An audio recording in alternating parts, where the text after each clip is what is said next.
Morning, everyone. Morning. So this is my first venture into preaching. I've never done this before. So I apologize in advance. That's self-deprecating humor.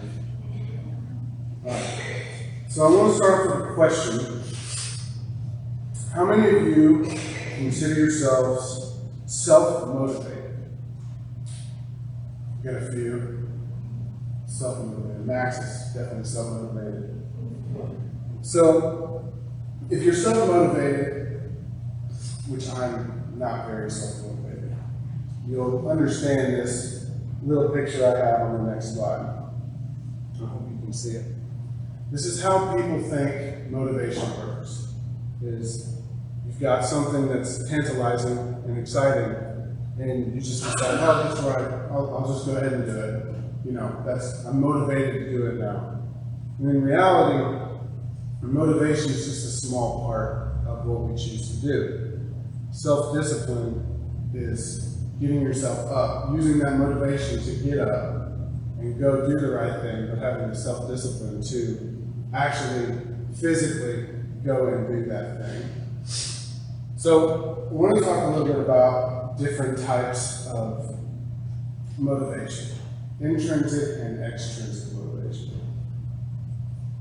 Intrinsic motivations are something that we choose to be motivated to do it because we enjoy it ourselves. So I like to do woodworking.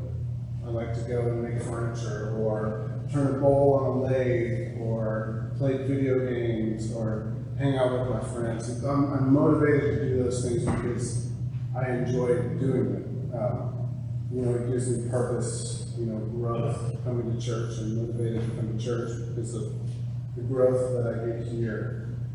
Curiosity, passion, self-exploration, and fun. Those are all the things that, when we're intrinsically motivated, it means that we're motivated from the inside. And then there's extrinsic motivations, which can be both positive and negative.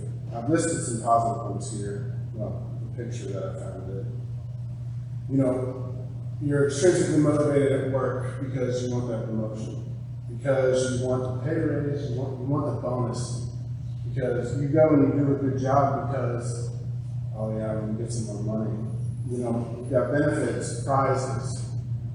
You compete in the Olympics because of the prize. You're extrinsically motivated. Winning perks, beating that other person. You're extrinsically motivated. If you're competitive like me, you're extrinsically motivated because you want to beat that next person. You want to be just a little bit better than them.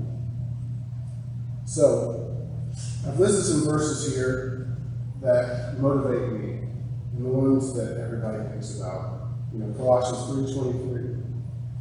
Whatever you do, work at it with all your heart, as working for the Lord and not for human masters. Right? So it's easy for me to see this in a tangible way. I build houses, build cabinets, I do tile work, all these people do all these trades and they work with me, and so I see it every single day. And I think to myself, would God be pleased with how this looks? Or am I trying to slip something under the rug? Am I saying, that's going to be hidden behind the drywall, they're never going to see that? Or, I don't know how to really relate this to a desk job, but, if you're going to do something and it's going to make that next person's job a little bit easier, but they wouldn't notice if you didn't do it, would you do it anyway? God knows. He would know if you did it or not, right? So why wouldn't you do it? If you were working for the Lord, that would be how you really do it. You make the job easy for that next person. Or Matthew 19:26. Jesus looked at them and said, with man, this is impossible, but with God, all things are possible.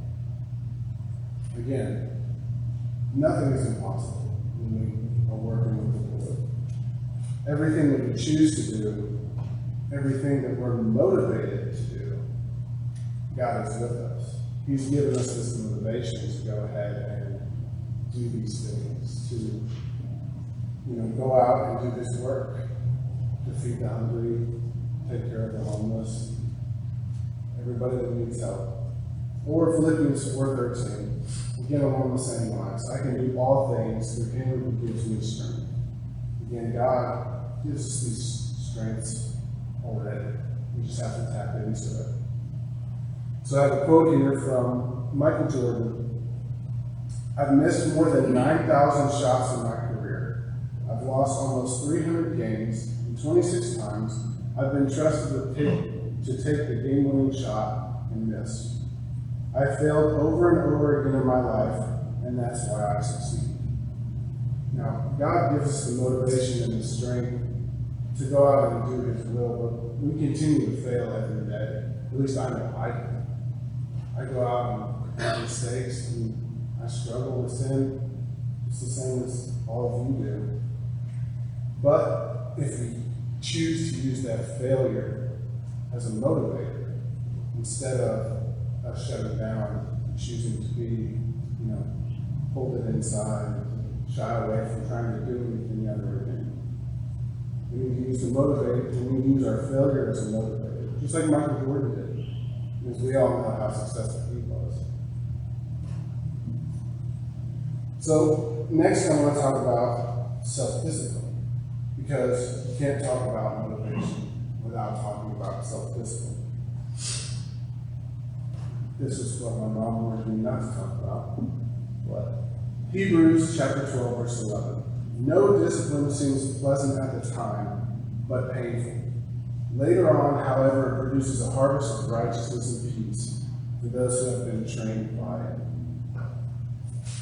When we make a mistake, when we struggle, when we're tested, when something goes wrong, it's discipline. It's knowing that, we're struggling, but we're going to come through, right?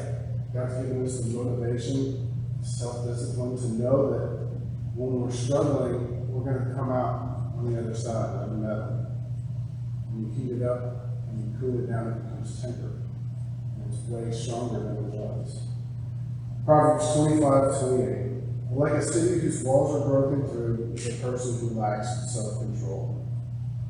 I really like the way that it's worded in another version, but a person who lacks self-control has no walls.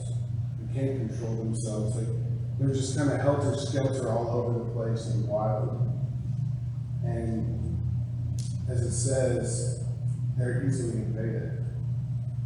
If we have the self-discipline to know that we need to stay with God, if we stay on His path, we're going to struggle. It doesn't say we're not going to. But what it says is that God's going to take care of us. Like He says in Hebrews. But if we are everywhere, if we're just helter-skelter all over the place and lacking self-control, and we don't have self-discipline, we're not going to be ready when God calls us to do what He's asked us to do. And then 1 Corinthians 9:24-27, which is the verse that Jeff read for us. Do you not know that in a race all the runners run, but only one gets a prize? Run in such a way to get a prize. Everyone who competes in the games goes into strict training. They do not get a crown, they do get a crown that will not last. But we do get a crown that will last forever. Therefore, I do not run like someone running aimlessly. I do not fight like a boxer beating the air. No, I strike a blow to my body and make it my sword. So after I have preached to others, I myself will not be disqualified for the prize. It's a pretty self-explanatory section, pretty self-explanatory reading. But what sticks out to me is that I do not run like someone running aimlessly. I do not fight like a boxer beating the air. No, I strike a blow to my body and make it my slave. So after I have preached to others, I myself will not be disqualified for the prize. We have to have purpose in our self-discipline and our motivation. This verse tells me that, it says right here, after I have preached to others, I myself will not be disqualified. I'm up here talking to you guys, but the reason I picked this is because this is something I need to hear on a daily basis. I struggle with self-motivation and self-discipline. I think that's something that everybody should hear. I strike a blow to my own body for making my slave, so that after I have preached to others, I myself will not be disqualified. As long as we're staying the course, staying within God's boundaries and trying to do the right thing, good things are going to come. God's going to take care of us, but it takes that self-discipline and it takes that level of, it takes that level of motivation to get there. But I have another quote from somebody else that we all probably know, from Jeff Fisher. Discipline is doing what you really don't want to do, so you can do what you really want to do, right? So, obviously Jeff Fisher was talking about football when he was talking about that, but it's something that we can talk about as Christians together. So, what did all those motivational verses have in common? I know the answer's up there because I'm not as cool as Gene and don't know how to do the bullet points, but they all mention God as the reason we can do the things we can do, or God is the reason we're doing them. So, God is our extrinsic motivator. He's the reason we want to do good things, right? So as a Christian, God asks us to feed the hungry. That means getting up early and going down to the shelter and having good food. That means helping out the shelter. I remember when I was very, very young, my dad and we went to the Bellevue Church of Christ at the time. And we had room in the inn. And I remember staying there all night long, sleeping on an uncomfortable cot. And I was like, Dad, why are we doing this? Why are we doing this? We had 20 guys that would have been sleeping out in the cold. Instead, they had a place to stay. And it didn't make sense to me at the time, but it does now.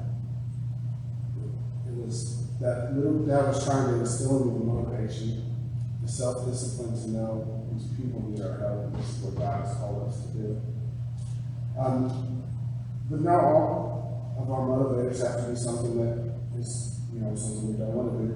I love helping out kids. I love taking school supplies to kids and getting them a backpack, the kids in the inner cities and stuff like that. I don't know if you've ever done that, but it's one of the most rewarding things I've ever done in my life. So if God is our extrinsic motivator, we need to be our own intrinsic motivator and self-motivator when it comes to doing God's work. So I've listed the definition of self-discipline here. Self-discipline is the ability to control one's feelings and overcome one's weaknesses. The ability to pursue what one thinks is right despite temptations to abandon it. Right? It's hard to get up early and go to the volunteer center and help good food for those who are in need. Isn't it? I don't want to get up at 5:30 a.m. every day to go to work. I don't want to get up at 6 o'clock to go cook for somebody else. But God has given us the strength to do it, right? It's already within us. It's us that needs to harness our self-discipline to do it. It's hard to drive all the way to Waverly, Tennessee to help those people whose house is flooded. I do it all day. I go to work. I help my guys remodel a house, whether that's tearing it apart or putting it back together. When I get off work, do I want to drive all the way to Waverly, Tennessee to do the same thing? Not really. But those people need our help, and that's what God has called us to do. It's hard to volunteer. This one's speaking to me right now. It's hard to volunteer on a Saturday when the game is on. And that can also apply to Sunday if you're doing it all day. Well, if you don't like sports, might be in the middle of something you want to watch, like Wheel of Fortune. Something simple as that. But God has called us, if that's the time when these people need help, that's when we do it. God has already given us the strength. Now it's up to us to have the self-discipline to use it to work for Him. I'm going to extend an invitation to anyone who's here. If you know God is your motivator, and you know that He is the reason you get out of bed in the morning, He's the reason you want to come to worship, I'm going to extend this invitation. If you need anything, you need prayers, if you need to be baptized, we're happy to help. Why don't you come out as we stand and sing?